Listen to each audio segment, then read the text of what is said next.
एजाज में मेरी अपनी प्रॉपर्टी है कमर्शियल एबटाबाद के सराउंडिंग में। एंड जब मैं डीसीआर की वीडियो भी बना रहा था, मैं सर पकड़ के बैठा था कि हम क्या करें अपने साथ भी ना, कि the property itself is value far more and the rental we are getting far less. यानी कि मैं कह रहा हूँ कि 0.5 या 1% से भी कम है।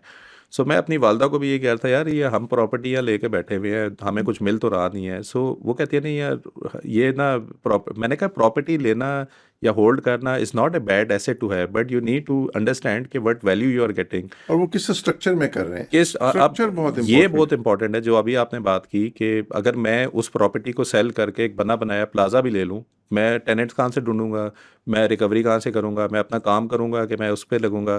कल को वो कहेगा सर बल्ब आपका नहीं चल रहा है, यहाँ से पानी का मसला हो गया, फिर वो जाके फिक्स कौन करेगा। जी। इवन हमने अपने ऊपर वाला पोर्शन किराए पे दिया हुआ था, हम बड़े खुश थे कि 2 फ्लोर है, ऊपर वाले नहीं है।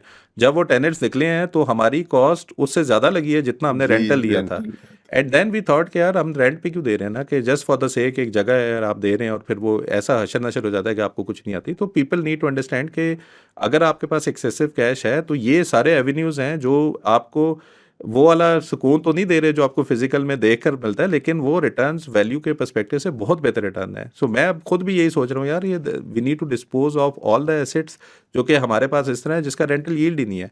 And why not to hold a share, और जस्ट लाइक के प्रॉपर्टी शेयर का जो आपका आइडिया है, इसमें आपके खुद आप कह रहे हैं कि डेवलपमेंटल, और आप लोग माशाल्लाह जिस तरह डिलीवर करके वो कर लेते हैं, वो फार बेटर मेरे से मैनेज कर रहे हैं, जो कि एक प्राइमरीली अपना काम भी कर रहा है और पैसिवली ये भी देख रहा है कि यार प्रॉपर्टी पे रेंटल आ रहा है, जी। बिल्डिंग कैसे बनानी है।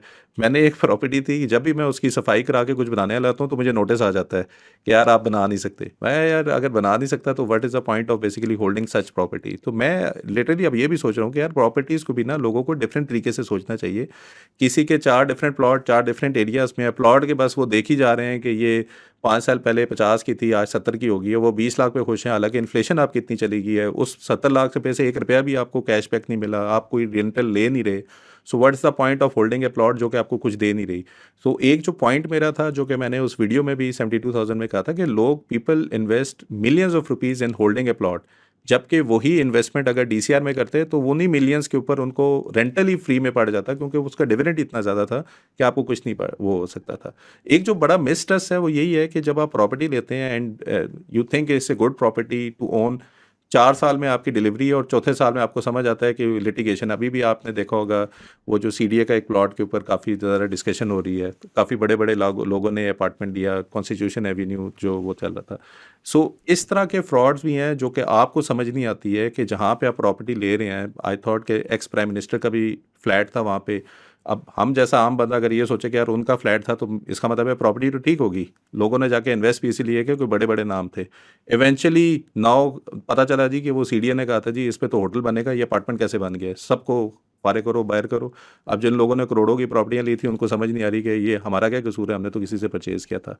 सो उस केस में इवन रियल स्टेट की लिटरेसी भी बहुत इंपॉर्टेंट है कि आप किस जगह पे ले रहे हैं, वो सीडीए से अप्रूव्ड है या अथॉरिटी से अप्रूव्ड है या नहीं है, टेनेंट्स किस तरह आएंगे, रेंटल आपको किस तरह मिलेगा। ये सारी सरदर्दी आपको रीट की इन्वेस्टमेंट या इस तरह की प्रॉपर्टी शेयर जो आप लोगों की कर रही है, मेरे ख्याल में उसमें ज़्यादा बेहतर तरीके से मैनेज हो रही है। रियल एस्टेट स्पेशलाइज्ड बिजनेस है, जैसे आपने बताया कौन सी प्रॉपर्टी कहाँ खरीदें, क्या बनाएं, कितने टाइम में बनाएं, किस तरह से उसको यूज़ करें, उसमें से यील्ड कैसे एक्सट्रैक्ट करें, ये सब स्पेशलाइज्ड बिजनेसेस हैं। पाकिस्तान में ये बिज़नेस अभी इवॉल्व हो रहे हैं। जैसे रीट्स नया कॉन्सेप्ट है, प्रॉपर्टी मैनेजमेंट कोई बहुत ज़्यादा वेल अंडरस्टूड कॉन्सेप्ट नहीं है, उसके प्रोफेशनल्स आपको नहीं मिलते, आपको ट्रेन करने पड़ते हैं। तो ये बिजनेसेस सारे इवॉल्व हो रहे हैं। और फिर पाकिस्तान में कुछ होश हमेशा ऐसा होता है डेवलपिंग इकोनॉमीज़ में, ऐसी कहानियाँ आपको बहुत मिलती हैं, ये प्लॉट मैंने 1 करोड़ का लिया था, ये 15 का हो गया। इस किस्म के जो छक्के लग जाते हैं, फिर उसमें लोग एक्सपेक्ट करने लगते हैं कि ये लगते ही रहेंगे।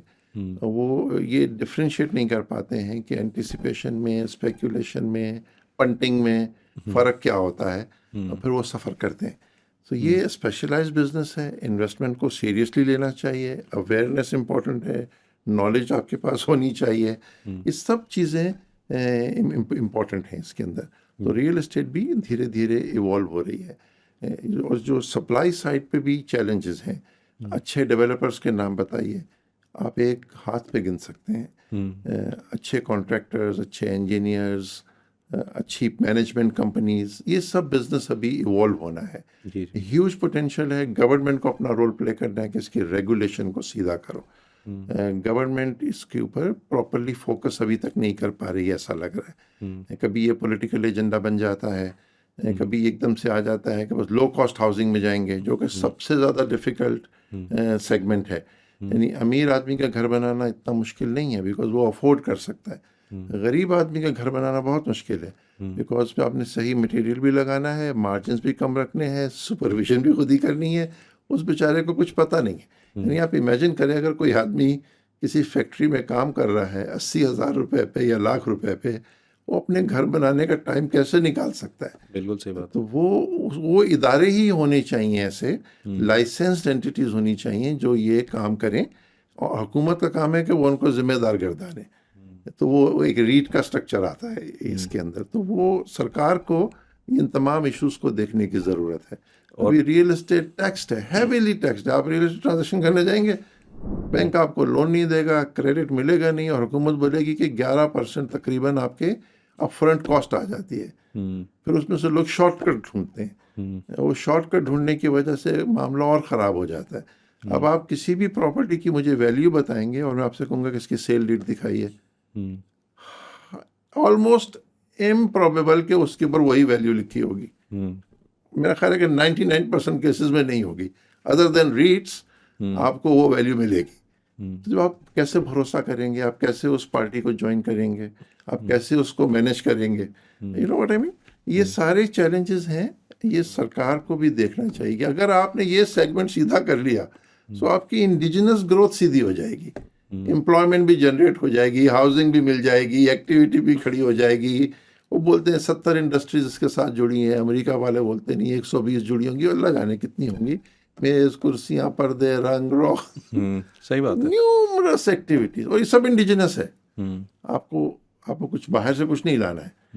लोकल ज़मीन है, लोकल सीमेंट है, लोकल स्टील है, लोकली प्रोड्यूसर है, लोकली कॉन्ट्रैक्टर है, लोकली मजदूर है। How much employment it can generate as well. Can generate, exactly. और सर ये मुझे बताएं कि रीट में कोई बेनिफिट भी आपको मिलता है in terms of tax benefit या इस तरह का, या this is just like a normal REIT का प्रॉपर्टी? सबसे बड़ा बेनिफिट है कॉर्पोरेट गवर्नेंस। सबसे बड़ा ट्रांसपेरेंसी और डॉक्यूमेंटेशन रीट के अंदर फोर्स्ड है।